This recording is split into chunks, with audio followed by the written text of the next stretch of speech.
Good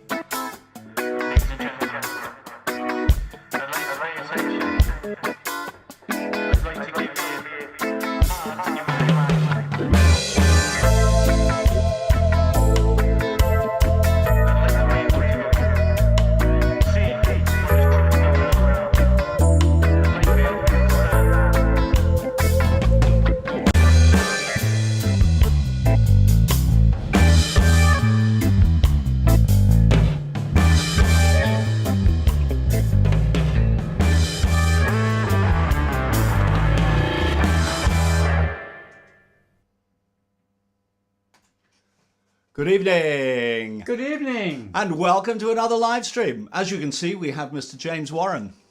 Hello there. The Royal Reverend James Warren is with us today from the very beginning. He's probably going to zip off halfway through as the traffic will calm down. Yes. And the weather will have got cooler. Talking about the weather, did everyone enjoy that little hot spell that we had? Like being abroad, it was. It's tropical, isn't it? It was tropical. Tropical. And that was topical. Topical. It's topical. The subject of this week is Everybody's Got to Learn Sometime. Have you ever heard of that song? I think I've heard it once or twice. Once or twice. Baby yeah. D, is that who did it? That I think Baby D had the main version of it. Yeah, I think they did. Yeah. Yeah, that's right. Yeah, that was good. But anyway, we've done a new version of it, haven't we? We have. We did a new Yes. version. And the Yes. whole story of how that happens is going to be played later because I caught up with Matt Owens from Noah and the Whale earlier in the week. I think it was yesterday or the day before. I had a fascinating chat with us about how the whole process happened.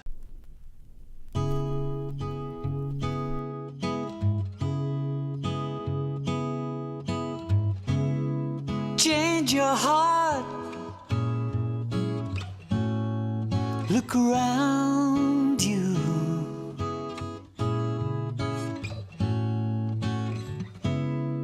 Change your heart. It will astound you. I need your loving like the sunshine.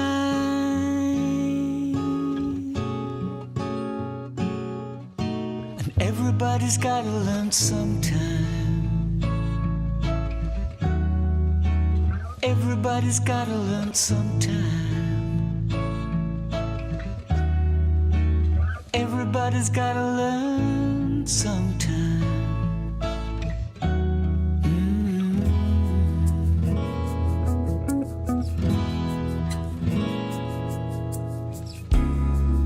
Every day,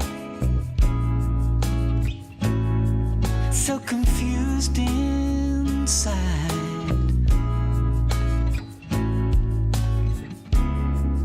Every day,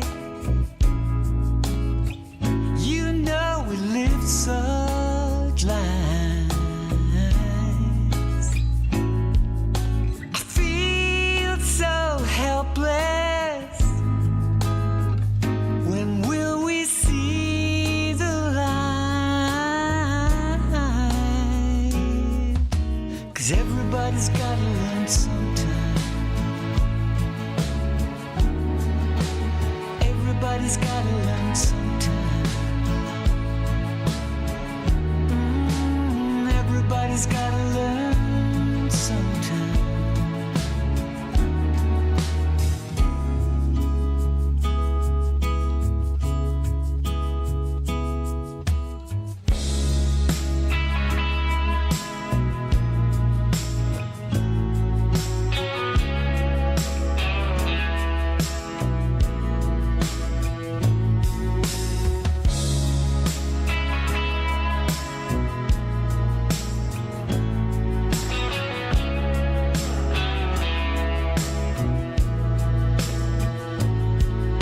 I need your loving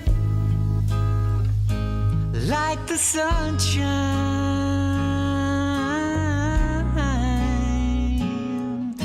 And everybody's gotta learn sometime. Everybody's gotta learn sometime. Everybody's gotta learn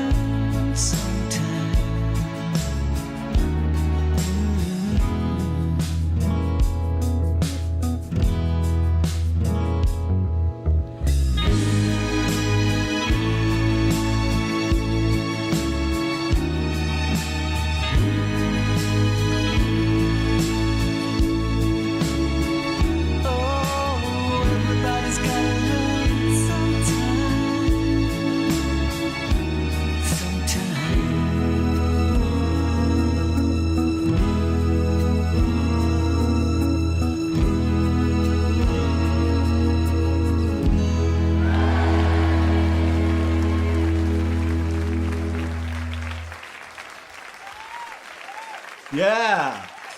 There we go. Everybody's got to learn sometime. So that was the version that's on the Cool Hits, Curiosities, and Collaborations. See how well I'm saying that now? Just Rolls off the tongue, doesn't because I've it? said it about 1,000,000 times that I reckon that I'm getting to grips with it. So, as always, what we say, I know I'm going to hand you that button today. I'm going to hand. No, don't press it yet. I won't press it yet. I won't press press it yet. I promise. As always, subscribe if you haven't already. Or I think I'm looking at the list of people who are on here. And it's Tim and Emily and Ingo is on. Gavin Clifton, hello. Hi, How are you Gavin. doing? So there's a good few people. At the moment, we haven't got Nigel here. I'm not quite sure what's happened to him. So I'm going to be running between the two computers. Not while I'm on screen. On screen, I'm going to be unflappable.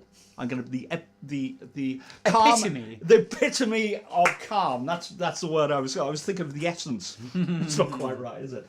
So as always, subscribe to us on anything you can. If you decide all of a sudden you want to be a Twitter follower, so seek out the Korgis and find us there. We have actually 2 pages. One called the Korgis, surprisingly enough, and the other called the Korgis featuring James Warren.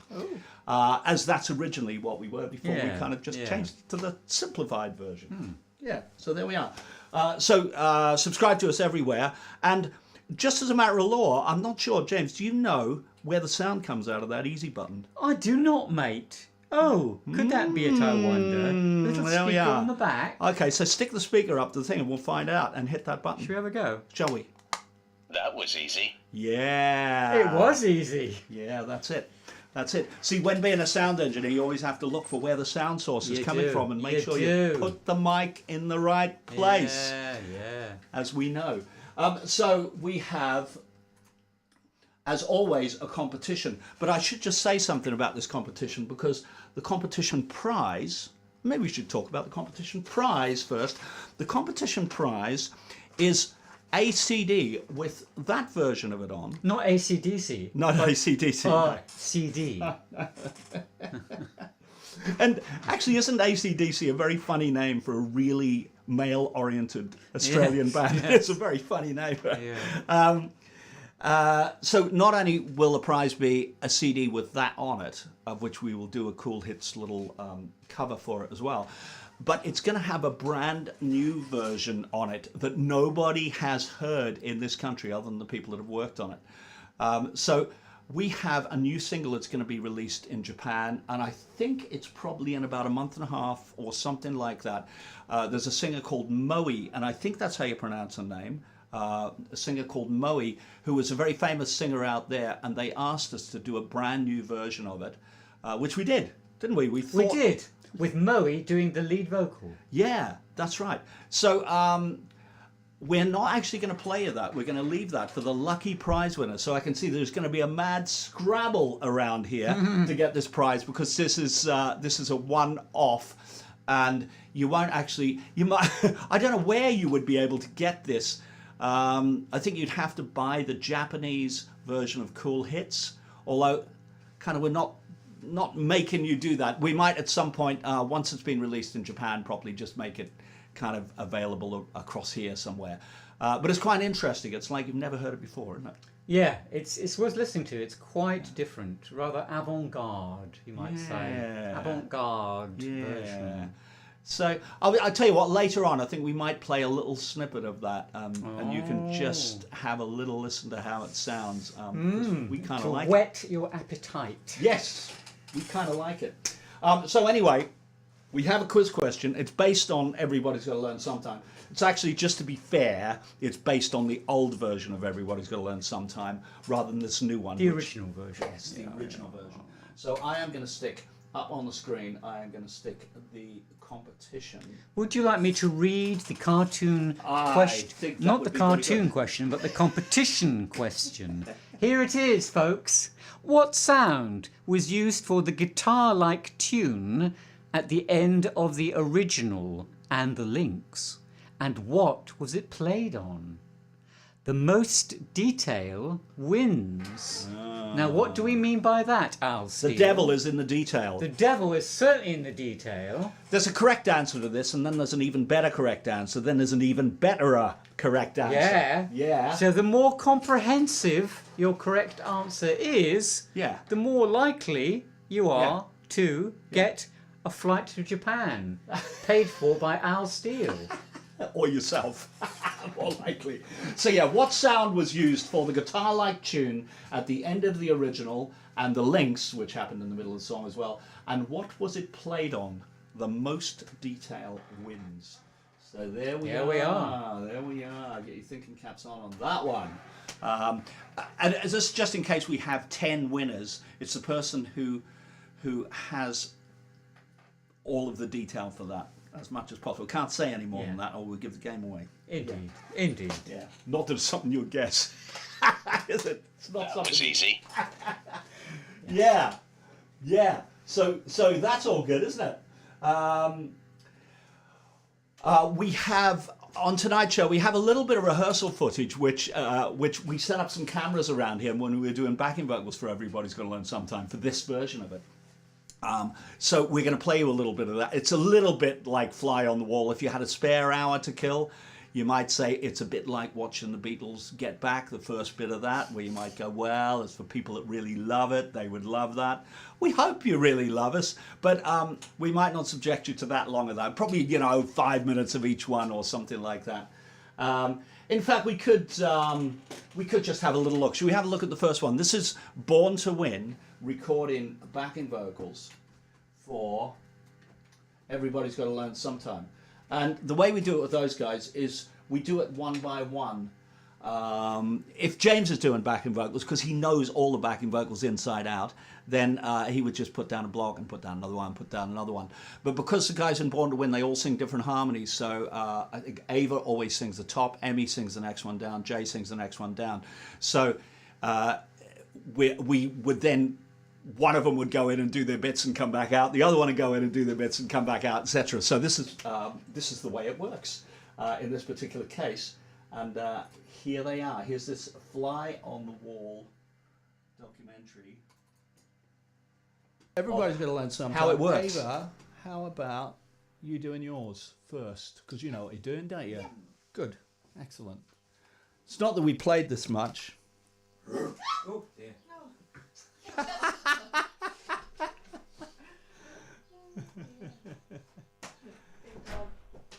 Birdies out there. Very, very busy birdies. Okay, so if I'm going to play you, hopefully the headphones are sort of all right. I'm going to play you the link like 2 bars before that last chorus. And we'll do the last chorus and then do the last note. Okay. 2, 3.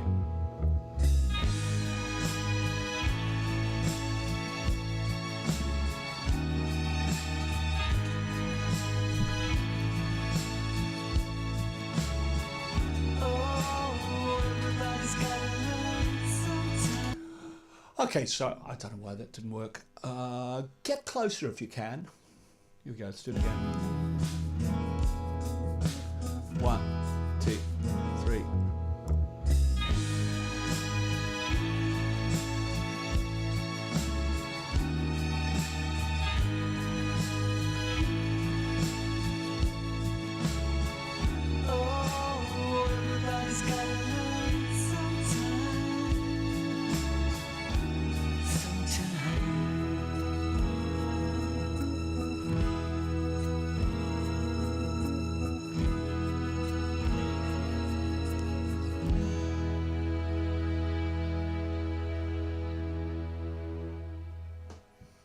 Beautiful. Double that.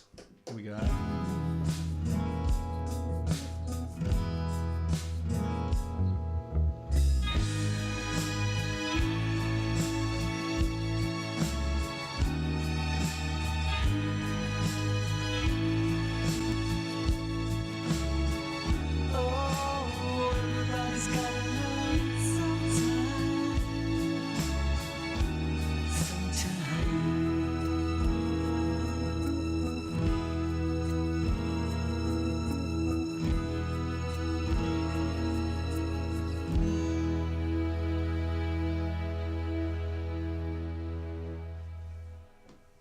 Yeah! Fantastic! Really good. going, you know, like when a car's run out of petrol. A little bit like that. That's what Peter Carriage used to say to him. He said, "Can you do anything about my voice sounding like an engine that's not starting properly?" Yeah. No, we can't do anything about it at all. Emmy, should we do yours? Let's do it. Go, Emmy. Go, Emmy. Go, Emmy.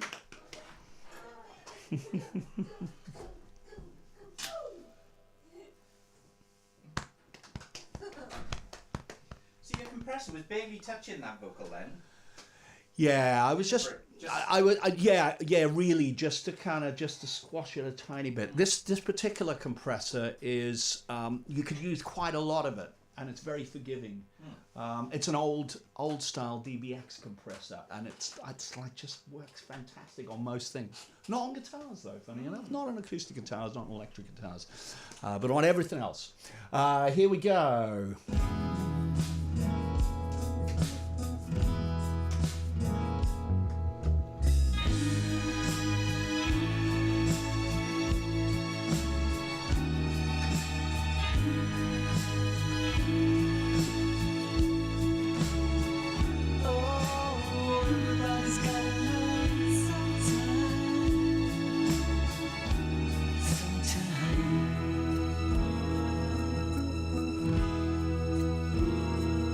Figure out when I'm supposed to be going up to. Ooh. Let's just drop in on that little bit there. I'll give you one bar in. Ish. 2, 3, 4.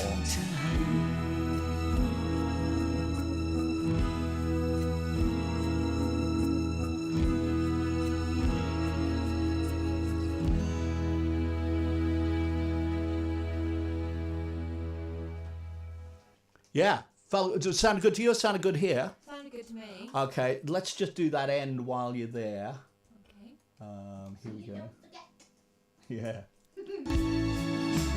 3, 4.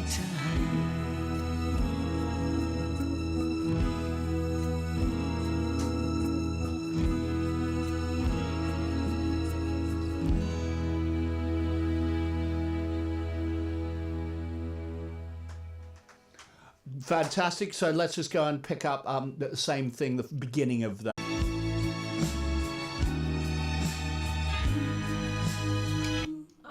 Yeah, you're high.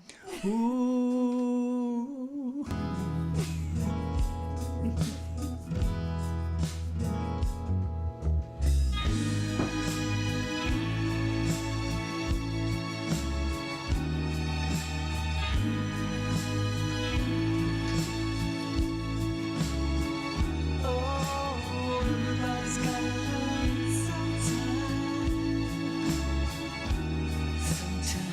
Yeah, got it. Woo.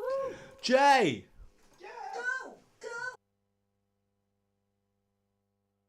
So there we are. That is kind of how it happens, and went on for about another half an hour, just going through all of those harmonies like that. Yeah, we did, and we've got some footage of James doing the same thing. Of course, James just steps through them all. And I'd like to say flawlessly, but I can't remember whether he did them flawlessly or not. Probably not. No. Yeah, no. Name me if I do. Yes, Well, yes. You have sung it before though, so Yeah, surprising. yeah. So let's look at a little bit of it and just see what we've got here. I'm going to spin forward because it might take us a little bit to set it up. Some people, especially Is the microphone still on? It's going to be still on, but I'm going to turn it off after looking at the drums. Yeah, that's what I would have. Well, I would always think of it as the right-hand side because it's actually looking at a stage. Right, well I've never done these oohs before. Oh, really? So they're very difficult. This is a test, this I don't is. think you'll be able to do it, lad. Should I come in for that?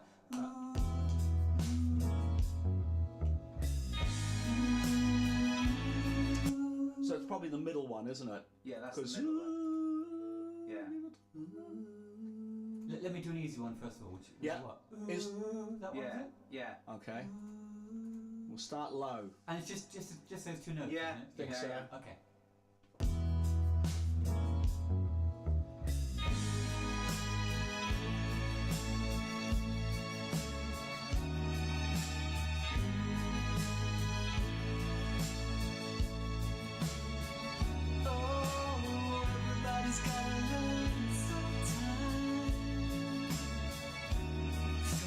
That's it, isn't it?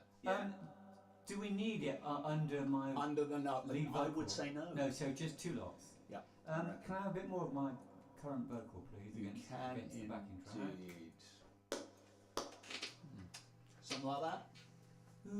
So there we are. That's kind of what happens. Is we just guys spend hours and hours here. In fact, Kerry says to me, she goes, "I just can't. You're just going over and over and over the same bit," and it's like it sounded fine to me the first time. And you know, I can't even remember doing that. Is that because I'm very old? And I mean very old. Probably. Could be. It's just that we actually do so much recording that one session blends into another, doesn't it? Yeah, maybe it's that. Let's hope so. And John Baker was there. He had his head to us. I think we were doing some lead vocals for This World's for Everyone. Oh, yeah. And lines on that particular day, and we did some backing vocals for a whole load of different things. Yes, here. there we are. We did. Yes. We did. So I think it was Ingo. I think suggested this. I think it was Ingo anyway. And he said, "Hey, it'd be fun. I'm not going to do his German accent because that would be bad, and also because my German accent is really bad. So there's 2 reasons I'm not going to do it." So Ingo suggested that, hey, wouldn't it be a great competition thing? And I'm not sure it's a competition thing, but maybe it is. Maybe there could be a winner. To ask our live stream audience, would they like to write a 3rd verse for Everybody's Gotta Learn Sometime? What would you write as a 3rd verse for Everybody's Gotta Learn Sometime? And we might even pick up some guitars and pianos and stuff and actually play and sing them live to you. That would be a gas, wouldn't it? So if we get some takers on that, then, we might invent a prize. We can invent a prize, couldn't we? I'm sure we can invent a prize. Yes, yes. Yeah. There might be prizes for how good they are. There might be booby prizes. Could be either of them, really. It depends. So if you've got a comedy idea, please feel free to share it. Yes. We'll embrace every opportunity that comes our way.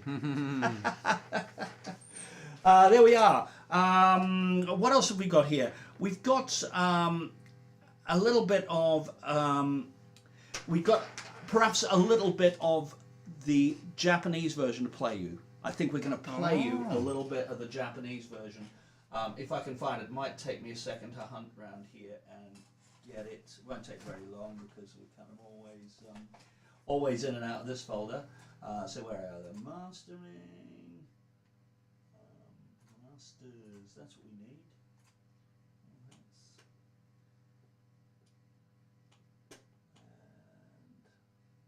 need. Not sure I've got that right. No, okay, I'm going to do this a different way. Japanese, everybody's going to learn sometime. Here we are. That Masters, sounds like there it. we are. That sounds like it. And so this is a little bit what it sounds like. I leave the mic on, please.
etc. So that is what it sounds like. Or that's the beginning of it anyway. Bit different, isn't it? Bit different. Very different. Yes. Very different. Yeah, so that's what you'll get if you're the lucky prize winner. You'll get that and the new version that's on Cool Hits. So, you'll hear the whole thing in its entirety. You'll be the only person in this part of the world to hear that. And in fact, even in Japan. No one in Japan will hear that yet. Not until I think it's probably about 6 weeks or something that's released. And also, coincidentally, I think that's when Kool Hits will be released in Japan in about 6 weeks. Something like that. We just delivered them the final master with that bonus track on it today. So there we are. There we are. There we are. There we are. So I think what we'll do is, James, before you scoot off, we'll have one more iteration of the thingy, the quiz question. Indeed. Let's do that. Yeah, that's probably worth doing. Let me just chuck it back up on screen again here. So here we are. It's there on screen. It's there on screen now. So here we are. What sound was used for the guitar-like tune at the end of the original version of Everybody's Got to Learn Sometime? And the links, the bits in the middle, it occurs there as well. And what was it played on? The most detail wins. That was easy. Yeah, there's been a few guesses on that. Oh, I'm glad to hear it. Well guesses on done. that. Well done. I'm not going to say whether any are on the No, money. let's not or do that. Which, incidentally, was what it sounds like the girl is singing there. It sounds like she's singing, "I eat for the money." I eat for the money. I think that's yeah. I'm sure that's not the literal Japanese. Probably translation. not. No, but No. I've got to go now, chaps. Yes. It's been lovely being with you again. Good luck with that competition, and I'm going to see you very soon, I hope. All the best. Sorry, hang on. Right, yeah, they've just seen you go. That's all right, because we had the quiz question up on screen. So that's James pattering off out the door. See you, buddy. See you soon. So what we've got now is we have an interview with Matt Owens from Nowhere in the Well, because he instigated that particular recording of it. It was done over a period of time. And then I'll let him take up his part of the story, and then I'll kind of finish it off as to where it then turned into a Korgis song after that. And you can hear it all. It'll all be very exciting. So here we are. I'm going to find you the interview with Matt. I caught up with him about 2 days ago, so I'm going to stick it up on screen now. I'm here with Matt Owens, formerly of Noah and the Whale, but now an international star in his own right. Hi, Matt. Hey, Al, that's more than generous. That in my household. So obviously, you and James knew each other, but actually, I don't know. How did you and James meet? Is it because you're just both from that kind of local area? That's a really good question. I think I got an email from James. I think that's how it happened, because I think I was putting on some nights essentially down at my local cafe, and I think he might have messaged me saying, let's meet up. Right. I think that's how it happened. And was this the cafe that we ended up doing a little gig at? Yeah, and there was kind of, I think there was an all-day kind of festival thing that was very relaxed.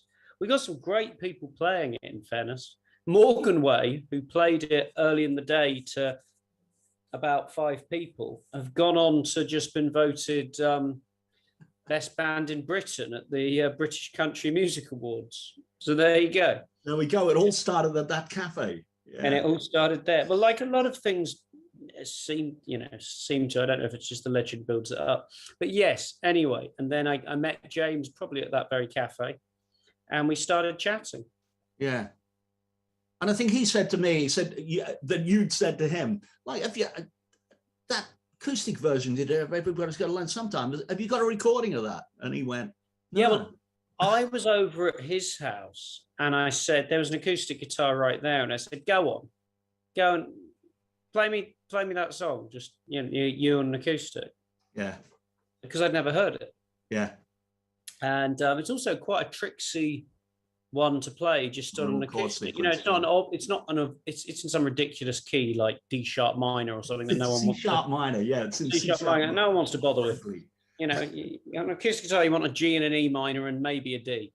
But and yeah, he played it, and it sounded amazing. And I said, well, how can I listen to that? And that, according to James, didn't exist. And I was like, well, that would be a great thing to do. Yeah. And let's start with that as a basic, and then which is what we did. And so this version of the song, Everybody's Got to Learn Sometime. And sorry, I'll just explain to you. We've got a new album that's being released in Japan, which will be released here, called Cool Hits, Curiosities, and Collaborations, of which you come under at least 2 of those categories. So you definitely belong on the album. And so we thought, oh, this version of Everyone's Going to Learn Sometime would be great on there. But it was recorded in a variety of places. But I think it began here, didn't it, in this control room in Shabbey Road. I think we put the original acoustics down here. I think that's correct. You did the original acoustic. It was basically an exercise, because I love the original. You know, this was it was a real kind of labor of love for me. And I was also aware that, like, obviously the songs Credence and it's been, I mean, Beck doesn't cover that many songs. Sorry. So you again you don't want to do. And the other thing I should say as well, I mean, I think James is singing somehow better than ever. His voice on it sounds, if anything, he sounds even younger, which he's got a particularly kind of young sounding range and voice to my ears at any rate. So it was really trying to, not ruin a beloved classic as well, because but the original is very much for me like of its time, and that's why it sounds so cool as well. So it was just trying to kind of, in a way, strip it back as much as possible and not overclutter it, especially in the early stages. So I think, we went up to Manchester and we put on the rhythm section. What's the name of the studio in Manchester? Airtight Studios. Airtight Studios, that's right. Well, I'd done some production there before, and a lot of recorded majority of my first 2 solo records there, and done some stuff with Thea Gilmore there. Right. And I really loved the engineer there, and they had a really beautiful piano there. And then when I remember once we'd done that, I think I was really trying to keep it as minimalistic as possible. But with 2 or 3 instruments, rhythm section, and maybe the piano could have been all that was cut there. And then I think we came back to you guys at Shabbey, and you put on that melodic guitar solo. Love it. And then I think James was at that point going, well, we could put strings on this, and we could do this. And this is James. This is him through and through. But we could make it bigger again. I know it's a stripped down version, but we could make a big stripped down version of it. What about 5-part harmonies? And it was kind of a balancing act to, but to keep the stripped down element. Well, certainly it starts with almost nothing, doesn't it? And then gradually drift in. And even when the drums come in, they don't come in like a ton of bricks. They just come in subdued underneath it, just really underpinning it. I loved it. I thought the drumming on it was really, really great. It sounded great. And those little stops where it goes boom, boom, boom, boom, with just the bass in the stops. I think it's great. Well, that's what happens when you get a bass player, an ex-bass player, kind of producing it. That's the problem. But no, the drummer was a guy called James Besley, who's my main drummer, and we've worked a lot together. And that room actually at Airtight is very good for drums as well. He's a very kind of song drummer. Yeah. So which is the best kind of drummer, really. Yeah. You're not getting anything too sessiony. Yeah. So, and I love most of the versions I've ever heard, actually, including, I think there's a techno version. I was like, there's a couple of techno versions of it. Yeah, I think in the early days, the Korgis were involved in one of the techno versions, the DNA version. I think James re-sung some of the vocals for it. So they were involved in that. And then you got like Baby D and a whole lot of things, the Copperberg ad. It just keeps coming back and back and back and back. Yeah. I don't think we embarrassed ourselves. There you go. I think this version, everyone that hears this version goes, that's really nice. That is, it's just shed a bit of new light on it. So I think it's great. Also, it's got a rather stunning video that goes along with it, which I will be playing on the show today as well. Yeah, man. That was done at the Curzon. No, it's the Everyman. in the Everyman in Bath. And I kind of love and loathe music videos. Yeah.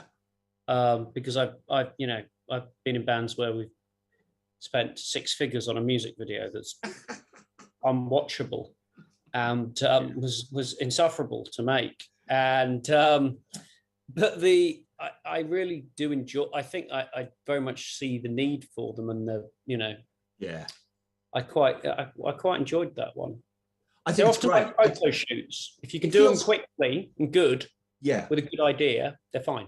It feels kind of understated. It feels kind of understated, and I love that about it. I think it's good. I'm with you. I mean, music videos where they go, yeah, we're going to have the scene where we're going to walk along the beach, and then the girl's going to come into the shot, and all of that, and you go, oh, this is just going to be something I'm going to hate for the rest of my life. So we do a lot of music videos with the Korgis, but I try and just look at what we've got.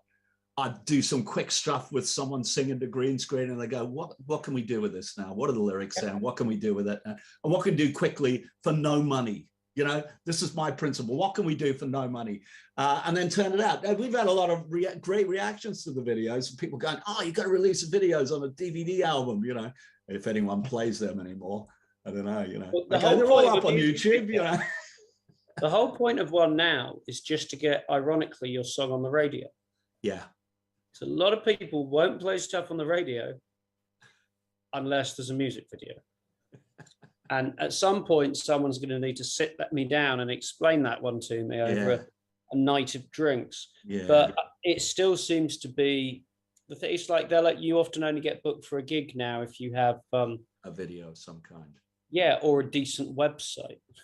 Yeah. It's like we have there's all these little fads at the moment that it is a very strange phase of the industry that we are in at the moment.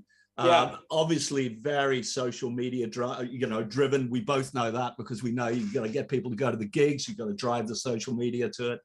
And as you know, you can't release a song without really a video, because people want to look at the song, because otherwise they won't really listen to it. It is a very odd kind of kettle of fish. But there we are. That's the world we live in. That's our lot in life, Matt. I'm just about treading water in it. I'm fine. And what are you doing at the moment? I know you were on tour with a great name for your tour. I can't remember what it is, but it was what's the tour name that you've got at the moment, Matt? Well, the band's called the Delusional Vanity Project. That's it. The Delusional Vanity. Yeah. I made a recent live out. Well, I made an album with a band live in the studio, which is now my 3rd album that's coming out in October. Right. With a 7-piece band, and the advantage of doing that, it's a bit Korgis style, is that even if 3 of them can make it, I've still got a band. Yeah. Yeah. So it is no pressure, and it's all Bath-based musicians as well, which again is lovely and made my life a lot simpler. Yeah. Loving it. Just in the mid, starting to play the new stuff, obviously, because it was cut live. The new stuff's a bit. For the first 2 albums, I predominantly went out solo for economic reasons, and to kind of cut my teeth, getting back to getting good at that. Yeah. So I played bass in There and the Whale for 10 years. Yeah. And now I'm really enjoying. I've always been a band guy, but I'm liking being back in a band again. So how big's the live band? It can be 7. Well, okay, so it's whoever can make it on the gig. Yeah, I mean, I'm loudest, and that's all that really, and the weakest part. So as long as that's adhered to, that's basically the rule. Keep that to the 4, yeah. Yeah, absolutely. And it's fine. Absolutely great. Well, listen, I would implore everyone to just look out for you live, and I will have to catch you live myself as well. So yeah, I'll keep an eye on it. Anywhere that in particular that people should go and just look at your stuff? I know I've seen you on Facebook and stuff, but is the website the best place to go? Yeah, probably Facebook and Twitter. I'm pretty nifty on. Yeah, cool. Chapel Arts this Thursday. favourite of mine and yours. Yeah, love Chapel Arts. In fact, we did a gig there together, didn't we? We did, which was great fun. And you Great. took that fantastic shot of the whole audience going, hey, like that. And I've used it loads of times, and people all think they're going, hey, for the Korgis, but they're not. They're going, hey, for you. They were only going A for me because I asked them to. But sometimes you do need to lead people, don't you? You do. So you absolutely do.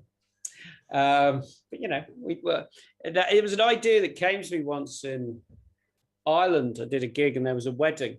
Walked into the pub. So suddenly there was about 400 people in a space that could hold about 20. Yeah.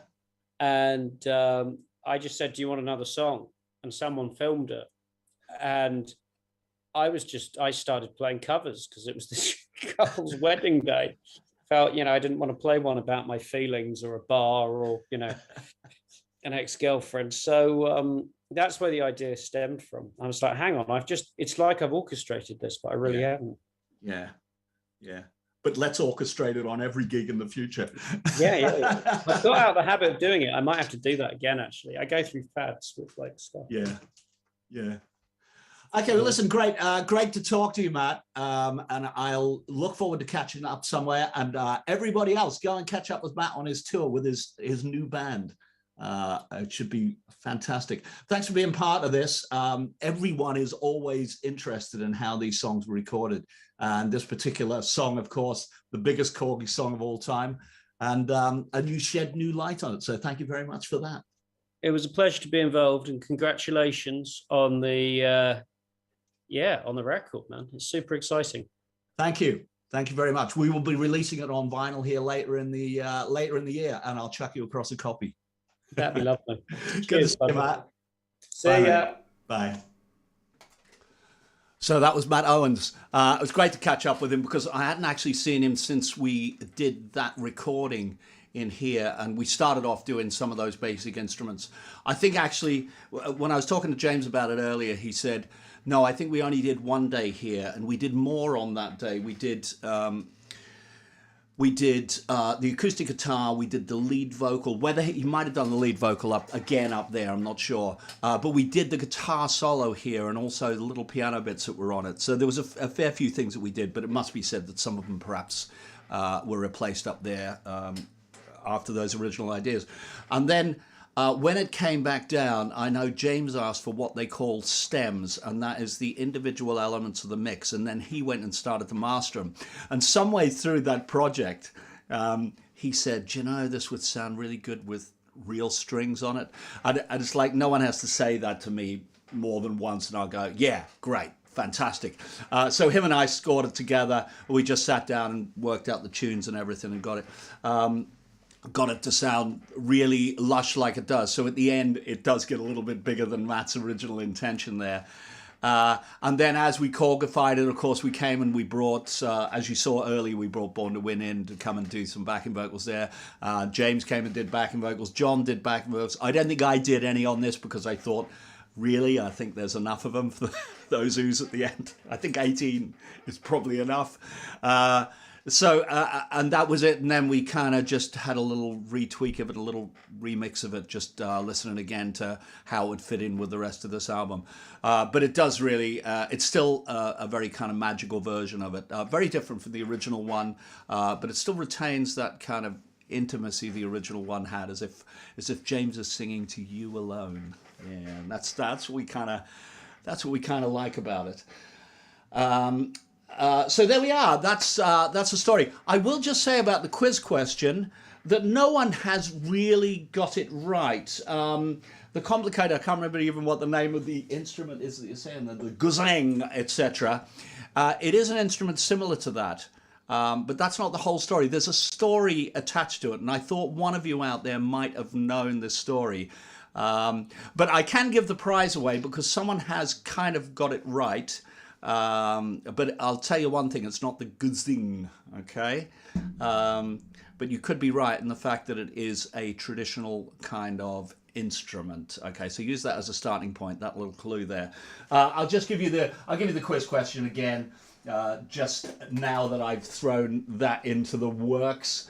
What sound was used for the guitar-like tune at the end of the original, and what was it played on? And the most detail wins.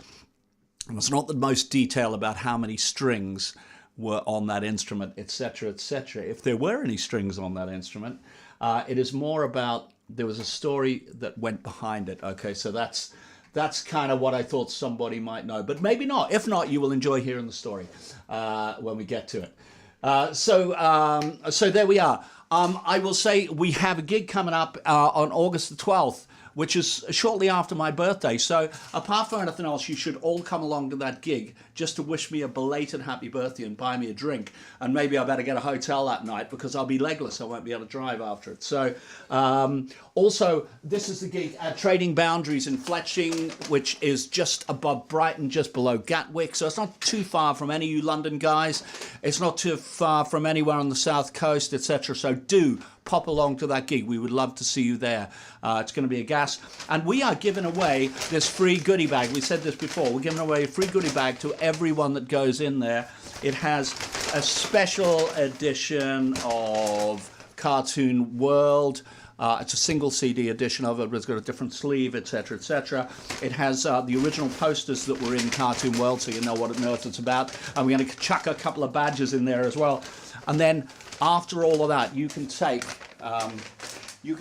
this shopping bag with you and pick up your shopping around town, and everyone will go, "Oh, he's got a Korgis goodie bag that he's putting his shopping in." And they'll be so envious that they'll all want to come along to the next gig just to get one, because you can't get them anywhere else. You can only get them on these gigs. For the next couple of gigs, we're going to be giving away free goodie bags with everyone that comes in. And we'll see how it goes. If it turns out to be a raging success, we might do it everywhere. I think we said this last time, that if somebody has Cartoon World already, these are the vinyl mixes for Cartoon World, by the way, not the CD mixes, they're the vinyl mixes. But if somebody has, if you already have the double album of it, then you probably won't want this, but you can trade in that bag for £5, and that will give you £5 off any merch. And I think Kevin DeCruz said, "I think I've got everything that you've ever done." So I said, I think we'll find something else for you to buy at that point, worth at least £5. So yeah, we won't let a good trade-in go to waste. So Trading Boundaries at Fletching, if you Google it, or it's on our Facebook, it's on the Korgis.com. Everything is on the Korgis.com, okay? So you will get a link to that gig, and it'll get you a link to get tickets there. We would love to see you come down and support us at that gig. That would be bleeding fantastic. Thank you very much.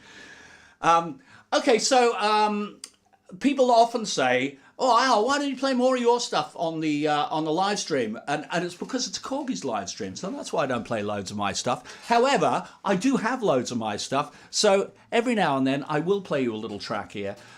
This is a track that I did, and it was you know, you get involved in those pointless Facebook arguments. And it was about COVID statistics. Now, don't get me wrong, I am not a COVID skeptic or anything like that. I'm not an anti-vaxxer. I'm not a conspiracy theorist really either.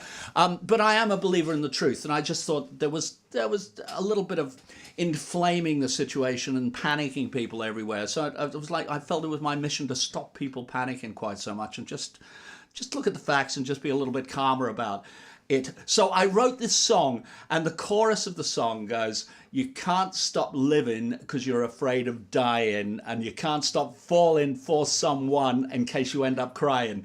And I thought it was just that my philosophy on life is that, you know, I want to live life to the full, and I will take my chances, and if it turns out bad, that's my own choice, and I will never force my choices on anyone else.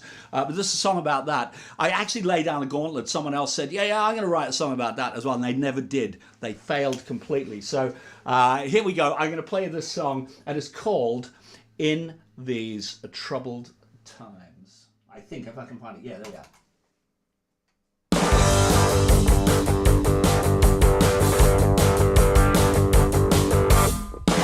Troubled times, it's hard to tell what's right from wrong. And in these troubled times, nights into days roll into one. But freedom has been bought and paid by the many who have thought they gave up everything so we could have a choice.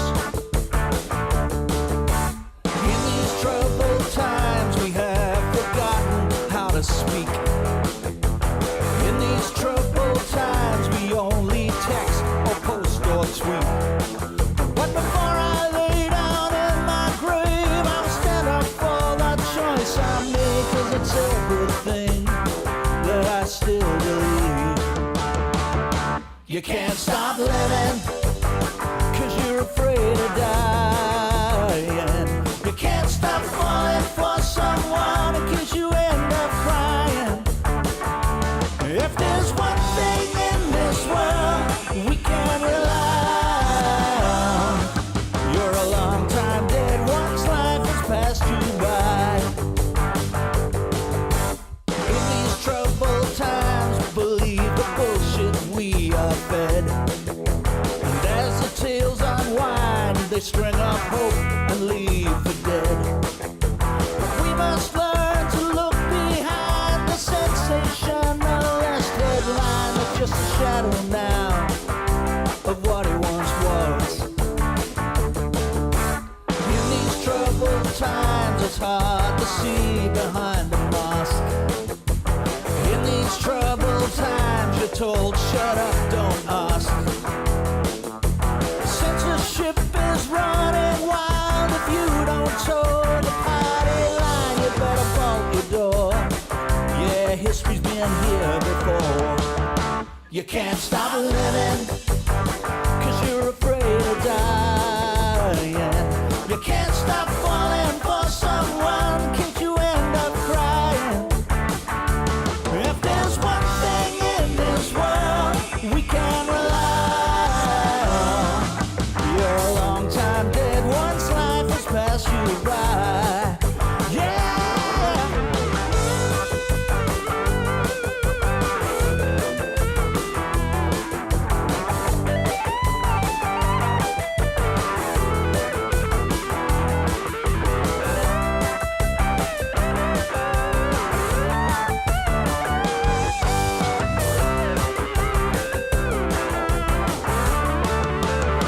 No, you can't stop living, cause you're afraid of dying.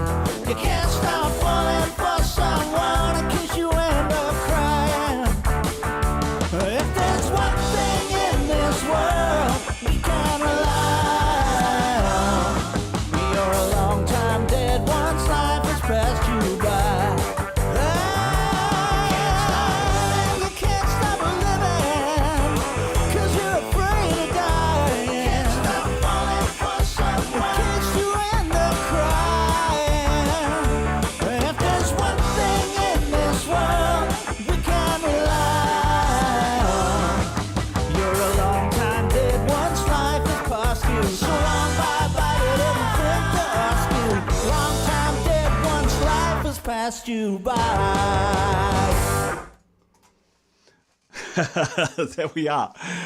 So that was a kind of one of my rock things. When I was younger, I was very heavily influenced by Rick Springfield. Do you remember? I wish that I had Jesse's girl. Da-na-na-na, da-na-na. And he had this great little three-piece band, and they used to just do these great rock songs like, I've done everything for you.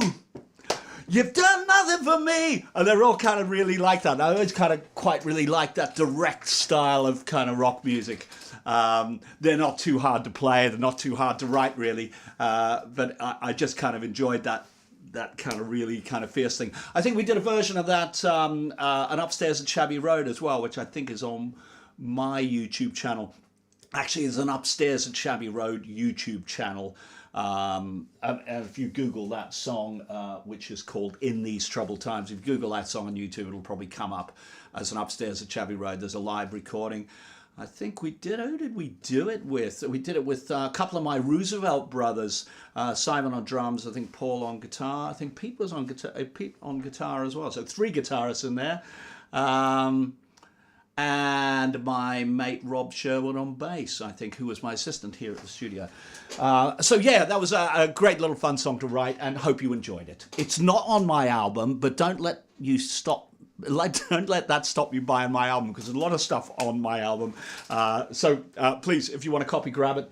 I think we are going to go to the competition question. I am going to stick it back up on the screen. And then I'm going to spill the beans on it a little bit, I think. Oh, hang on, I've got this a bit wrong. There we go. I'm going to stick it back up on there.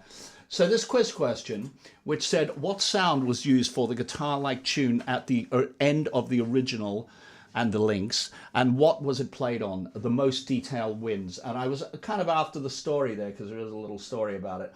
But I am going to take that down off screen, and I'm going to tell you what the actual answer is, and then I'm going to tell you about the winner or the winners.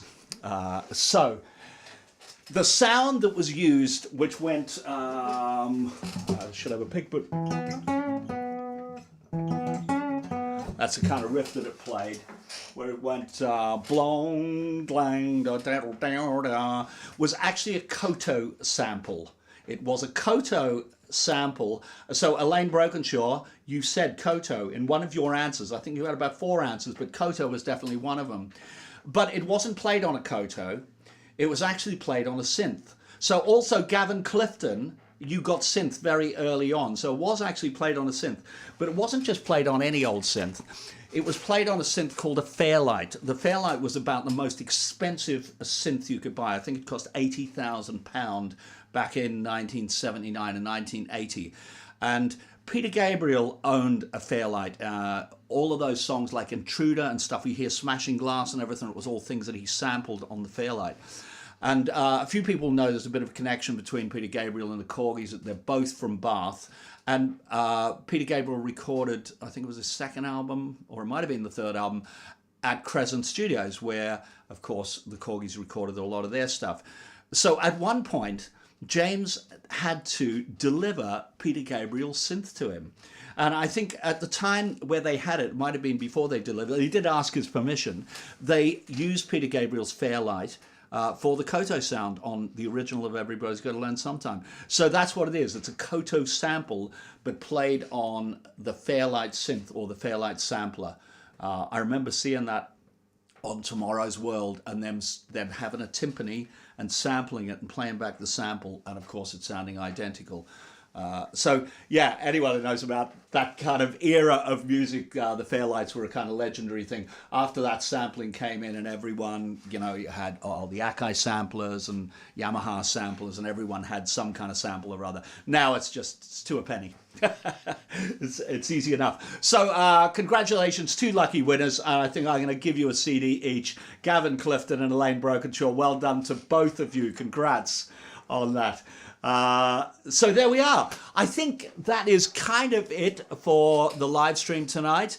Thank you everyone so much for joining us. And I've been racing backwards and forwards between just trying to kind of do the comments. So I will leave this live stream up and running for about 5 minutes afterwards. If anyone wants to ask any more questions, I'll kind of be there and I'll continue to answer them. There we go. But in the meantime, we're going to leave you with this video for Everybody's Got to Learn Sometime. And this is a video that was made at a venue somewhere in Bath under the supervision of Matt, and very nice it is too. We will hopefully see you next week. I can't think of any reason why we won't. So we'll see you next week. I think next week's song is going to be Don't Look Back. Now, I don't think Mauro's with us this week, but Mauro from Brazil has been asking us to do Don't Look Back for many, many, many moons. So this is his exciting thing. This is the unveiling of the new version of Don't Look Back, which sounds pretty damn nice, I must say. So you'll have that next week. We will see you then, and we will leave you with this lovely video of Everybody's Got to Learn Sometime. Bye.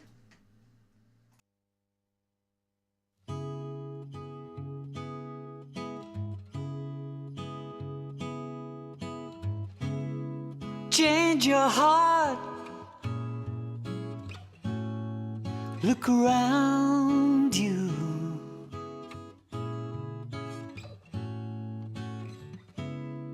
Change your heart. It will astound you. I need your loving like the sunshine.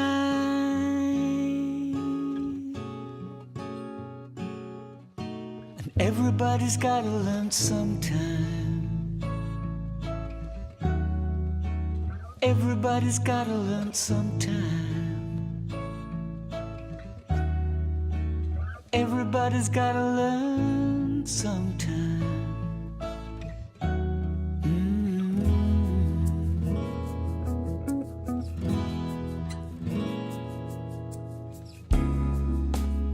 day,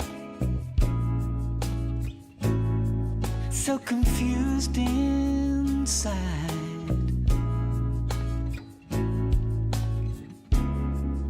Every day, you know we live such lives. I feel so helpless. When will we see the light? 'Cause everybody's gotta learn sometime. Everybody's gotta learn sometime. Everybody's gotta learn sometime.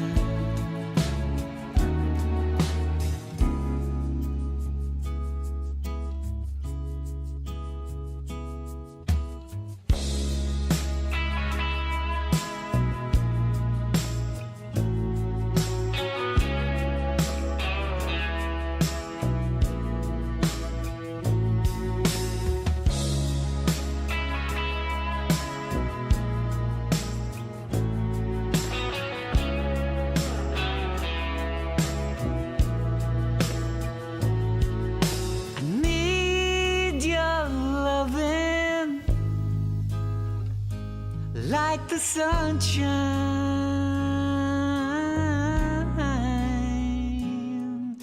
and everybody's gotta learn sometime.